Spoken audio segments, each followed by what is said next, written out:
أعوذ بالله من الشيطان الرجيم بسم الله الرحمن الرحيم من يضلل الله فلا هادي له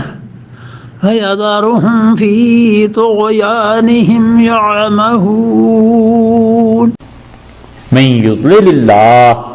اور جسے اللہ تعالی گمراہ کر دے، من یضلل اللہ، جس کو اللہ بھٹکا دے، فلا ہادی لہ،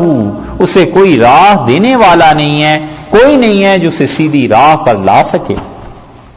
وَيَذَرُهُمْ، اور اللہ ان کو چھوڑ دیتا ہے، فی طغیانہم، ان کی سرکشی میں، شرارت میں، یعمہون، بہکتے ہیں، بہک جاتے ہیں۔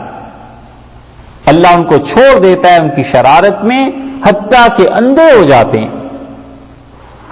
یہ وہی چیز جو استدراج میں گزر گئی کہ گمراہی پر خدا ڈھیل دے دیتا ہے، مستیاں کرتا ہے انسان پیسے کی بنیاد پہ، صحت کی اور کس کس چیز کی بنیاد پہ،